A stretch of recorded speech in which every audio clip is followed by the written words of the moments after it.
दानवीर सूर्यपुत्र कर्ण महाभारत का एक ऐसा वीर योद्धा जिसकी गाथाएं आज तक प्रचलित हैं। जल्दी से आगे बढ़ते हैं और जानते हैं उस क्षण के बारे में जब भगवान श्री कृष्ण और कर्ण के बीच संवाद हो रहा था।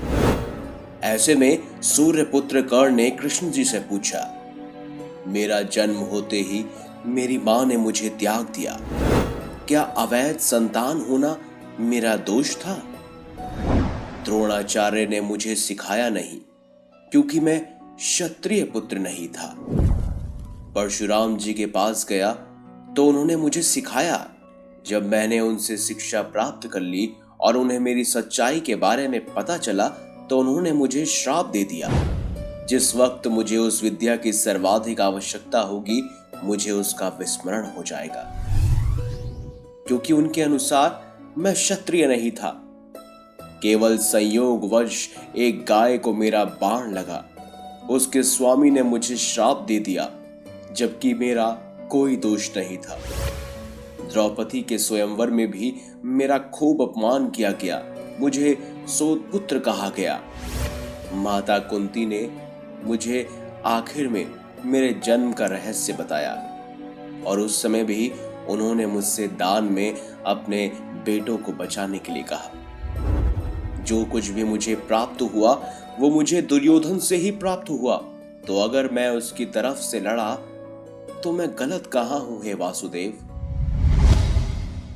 ऐसे में भगवान श्री कृष्ण ने उत्तर दिया, हे राधे, मेरा जन्म कारागार में हुआ। जन्म से पहले ही मृत्यु मेरी प्रतीक्षा में घात लगाए बैठी थी। जिस रात मेरा जन्म हुआ उसी रात में माता पिता से दूर कर दिया गया। मेरे मामा कंस मुझे मारना चाहते थे। तुम्हारा बचपन खड़ग, रथ, घोड़े, धनुष और बाणों के बीच उनकी ध्वनि सुनते हुए बीता है।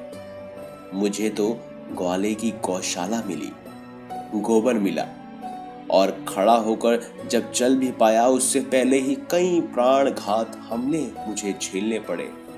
उन राक्षसों से लड़ना पड़ा जिन्हें खुद मेरे मामा ने मुझे मारने के लिए भेजा था। कोई सेना नहीं, कोई शिक्षा नहीं, लोगों से ताने ही मिले कि उनकी समस्याओं का कारण मैं हूं। तुम्हारे गुरु जब तुम्हारे शौर्य की तारीफ कर रहे थे मुझे उस उम्र में कोई शिक्षा ही नहीं मिली। जब मैं 16 वर्षों का हुआ तब कहीं जाकर ऋषि सांदीपन के गुरुकुल में पहुंचा। तुम अपनी पसंद की कन्या से विवाह कर सके, लेकिन जिस कन्या से मैंने प्रेम किया वो कभी मुझे मिली ही नहीं। मुझे उनसे विवाह करने पड़े जिन्हें मेरी चाहत थी या जिनको मैंने राक्षसों से बचाया था। मेरे पूरे समाज को यमुना के किनारे से हटाकर एक दूर समुद्र के किनारे में बसना पड़ा। उन्हें जरासंध से बचाने के लिए मुझे ऐसा करना पड़ा।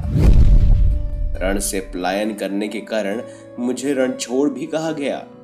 अगर दुर्योधन युद्ध जीतता भी है तो तुम्हें बहुत श्रेय मिलेगा हे राधे, लेकिन अगर धर्मराज युधिष्ठिर जीते तो मुझे क्या मिलेगा?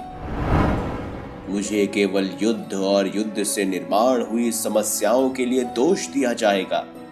मुझे अनेकों श्राप झेलने पड़ेंगे। माताओं की पीड़ा का आह्वान करना पड़ेगा।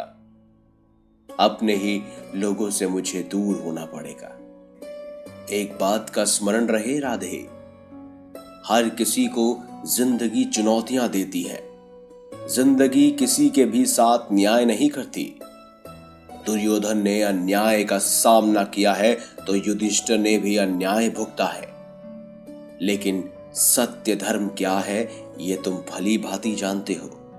कोई बात नहीं अगर कितना भी अपमान हो, जो हमारा अधिकार है वो हमें ना मिले तो कोई बात नहीं, लेकिन महत्व इस बात का है कि तुम उस समय उस संकट का सामना कैसे करते हो, और अगर तुम उस संकट का सामना कर लेते तो आज ये दिन देखने को नहीं मिलता राधे। इसीलिए रोना धोना बंद करो हे राधे। जिंदगी न्याय नहीं करती, इसका मतलब ये नहीं होता कि तुम्हें अधर्म के पथ पर चलने की अनुमति दी जाए। आज तुम्हारा वध निश्चित है, वो भी अर्जुन के हाथों।